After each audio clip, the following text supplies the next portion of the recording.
Mesdames et messieurs, ravis de vous retrouver et une nouvelle édition de Ça nous intéresse où nous parlerons, comme la semaine précédente, des valeurs dans la société. Les valeurs qu'on a tendance à oublier un petit peu aujourd'hui et les valeurs qui sont primordiales dans le Coran et dans la religion de l'islam. Pour parler de cela, nous serons en compagnie de Dr Sami Mandour, professeur à l'université de l'Azhar.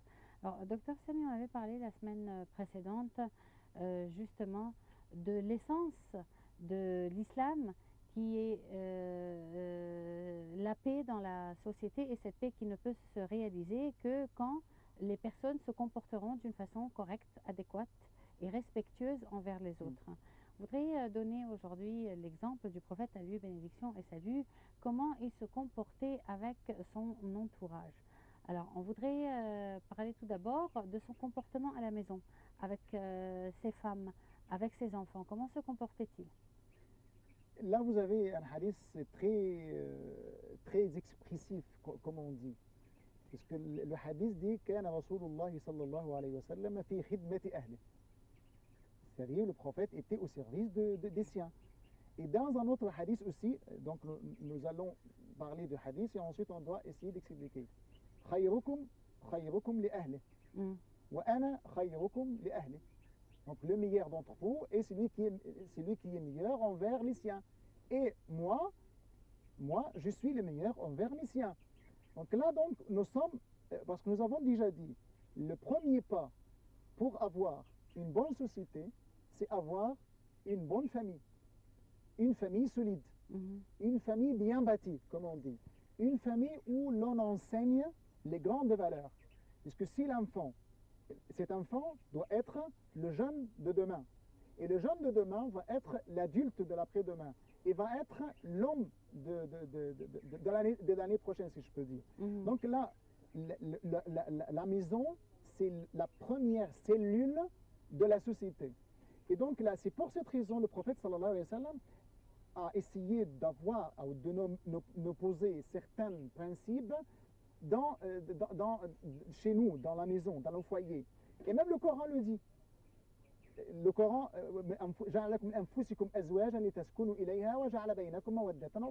il y a de l'affection et l'amitié et de la paix dans le foyer. Donc, pour faire régner la paix et la sérénité et l'affection et l'amour même à l'intérieur du foyer, nous devons avoir c'est un principe. Le premier principe, c'est l'entraide. L'entraide, c'est-à-dire l'homme ou bien l'époux doit être toujours, au fur et à mesure, ou bien le plus ou moins, grosso modo, au service des siens. Est-ce qu'un homme peut, par exemple, rapiécer ses vêtements? Est-ce qu'un homme peut aussi, s'il y a des chaussures, il y a des trous dans les chaussures, est-ce qu'il doit cuire ou non? Oui. Est-ce qu'un musulman, un époux musulman dans la maison peut aussi laver les assiettes ou non? Est-ce un homme musulman peut faire la cuisine avec sa femme ou non? Est-ce qu'il peut laver même les vêtements? Il peut ou non? Ou faire le ménage. Ou faire le ménage. Vous savez, tout ça se fait en Europe. Hein. Je parle de l'islam, moi. Non, mais moi, je vous dis, ce sont des principes qui existent dans l'islam et que tout le monde devrait faire, mais que personne ne fait. Donc, il s'agit de les quoi? hommes, entre parenthèses, avec la mentalité arabe, ils ne se permettent pas de faire ce genre de choses. Donc, ce n'est pas de la mentalité islamique, c'est plutôt la mentalité arabe, voilà. Ou bien c'est plutôt la mentalité anthropologique, si je peux dire anthropologique, parce que c'est normalement des traditions qu'on a déjà apportées, non pas de l'islam, mais de nos traditions, de nos anciennes traditions, soit arabes, soit égyptiennes, soit n'importe. Mais d'après la tradition de l'islam, c'est pas ça. Puisque le prophète de l'islam qui donne l'exemple ne fait pas ça. Le prophète de l'islam, كان يخيط نعله ويرقع ثوبه وفي خدمة أهله. Tout ce que nous avons déjà dit par rapport aux vêtements. Il repassait ses vêtements, il cousait ses chaussures, ses habits. Oui. Il peut faire tout à la maison. Pourquoi? Parce que c'est un homme qui est à l'aide au service des siens. Et parce qu'il a dit dans un hadith, comme nous avons déjà dit, خيركم خيرهم لأهله. Il voudrait être les meilleurs envers le sien. Non seulement envers les siens, mais envers soi-même aussi. Bien sûr, mais Parce que on voit aujourd'hui, bon, je ne me moque pas des hommes arabes, Ouais. les hommes arabes ont beaucoup de qualités, mais c'est la femme qui cuisine pour lui, c'est la femme qui fait les courses pour lui, c'est la femme même qui lui fait un verre de thé. Donc, le prophète a lui bénédiction et salut, au moins pour éviter de demander à son entourage de lui apporter certaines choses ou de lui faire certains services, il les faisait lui-même.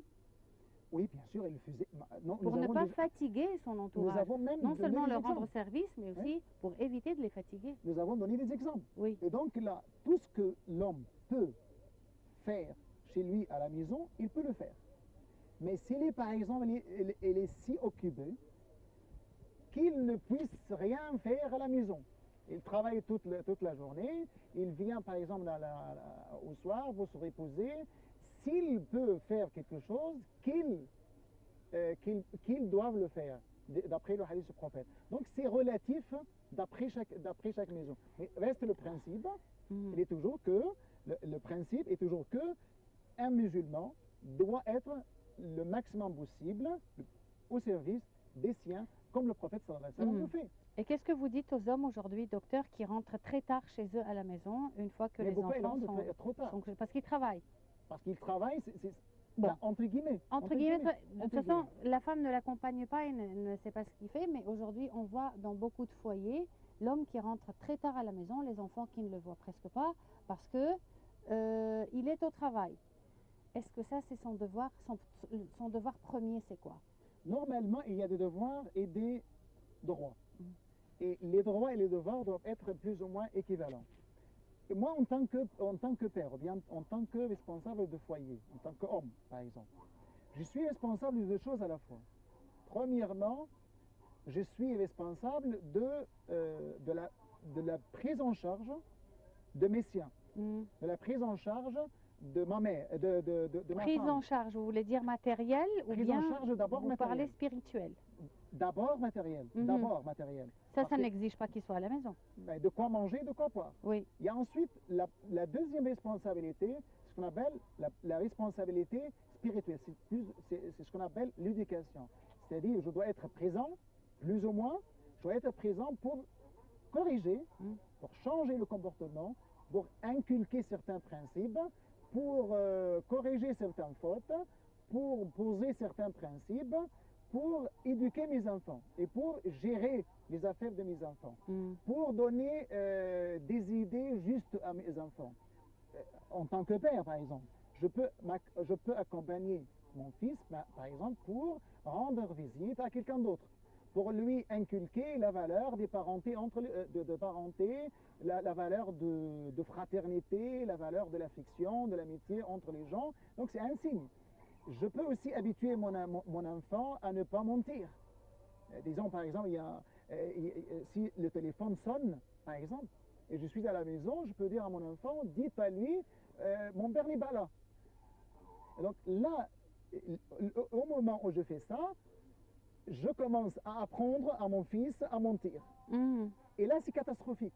Donc, en tant que père, je passe à la mère bien sûr, en tant que père, je dois donner l'exemple à mon fils.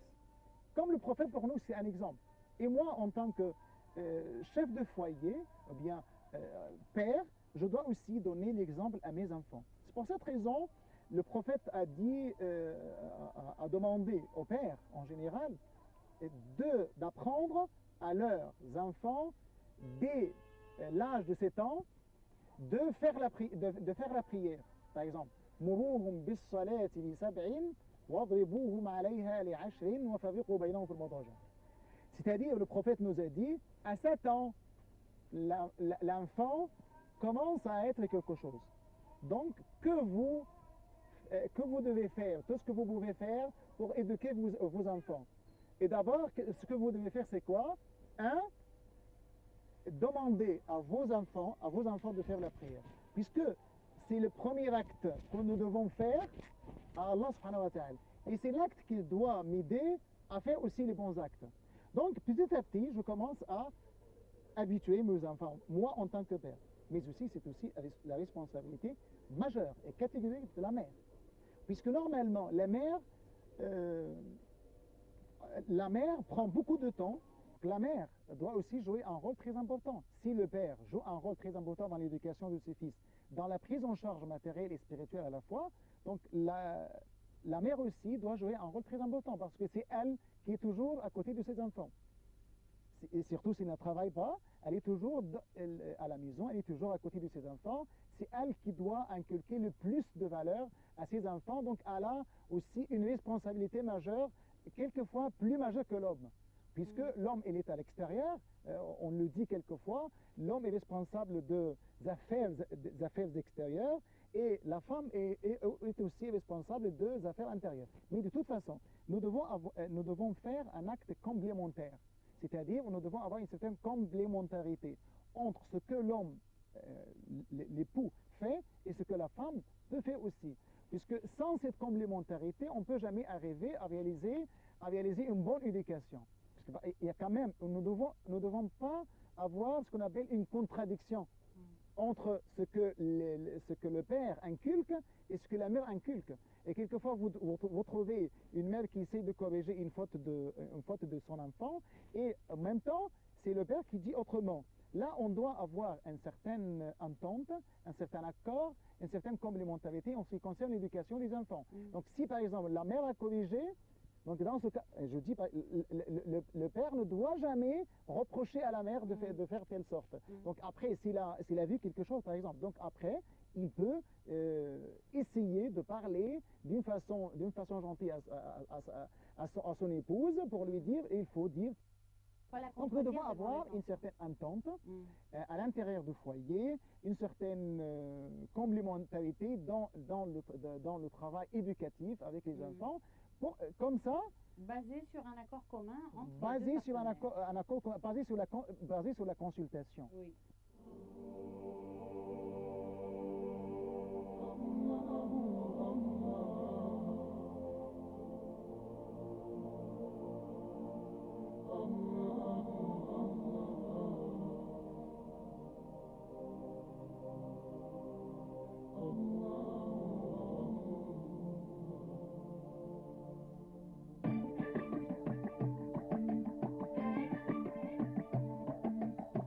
Allah the Almighty, Allahu Allah, protect me and guide me, Allahu Allah, oh, to your love and mercy, Allahu Allah, Ya Allah, don't deprive me